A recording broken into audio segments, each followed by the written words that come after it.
السلام علیکم ورحمۃ اللہ وبرکاتہ نحمده ونصلي على رسوله الكريم اما بعد فاعوذ باللہ من الشیطان الرجیم بسم اللہ الرحمن الرحیم لا الہ الا هو سبحانہ وتعالی عما یشرکون قال رسول اللہ صلی اللہ علیہ وسلم یا ایہا الناس قولوا لا الہ الا اللہ تفلحون۔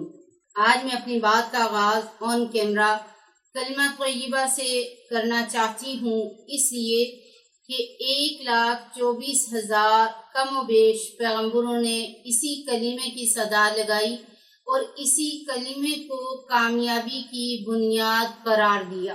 یہی وجہ ہے کہ آپ صلی اللہ علیہ وسلم نے بھی اپنی قیمتی ترین ایام میں 13 سال صرف اس کلمے کی صدا لگائی، اس کلمے کی بنیاد ابھارا اور اس کلمے کو دل میں بٹھانے کے لیے محنت کی۔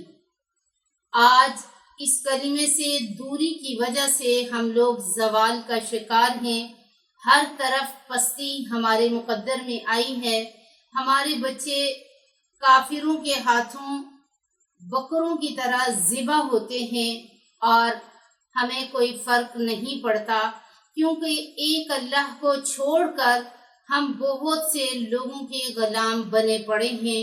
آج بہت زیادہ ضرورت ہے اس کلمے پہ محنت کی جائے اور اس کے مقصد کو دلوں میں بٹھایا جائے، جیسا کہ لا الہ الا اللہ مقصود زندگی، محمد الرسول اللہ طرز زندگی۔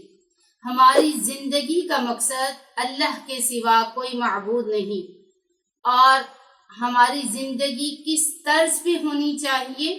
جیسا کہ قرآن کریم کہتے ہیں لَقَدْ كَانَ لَكُمْ فِي رَسُولِ اللَّهِ أُسْوَةٌ حَسَنَةٌ، یعنی ہماری زندگی کا طرز محمد الرسول اللہ صلی اللہ علیہ وسلم کی زندگی پر ہونا چاہیے، نہ کہ کفار کی نقالی پر۔ یہی کلمہ ہم سے اس چیز کا مطالبہ کرتا ہے۔ کسی شاعر نے کیا خوب کہا، زندگی آمد برائے بندگی، زندگی بے بندگی شرمندگی۔ اور اسی بات کو علامہ اقبال نے کچھ اس طرح کہا، وہ ایک سجدہ جسے تو گراں سمجھتا ہے، 1000 سجدوں سے دیتا ہے آدمی کو نجات۔ السلام علیکم ورحمۃ اللہ۔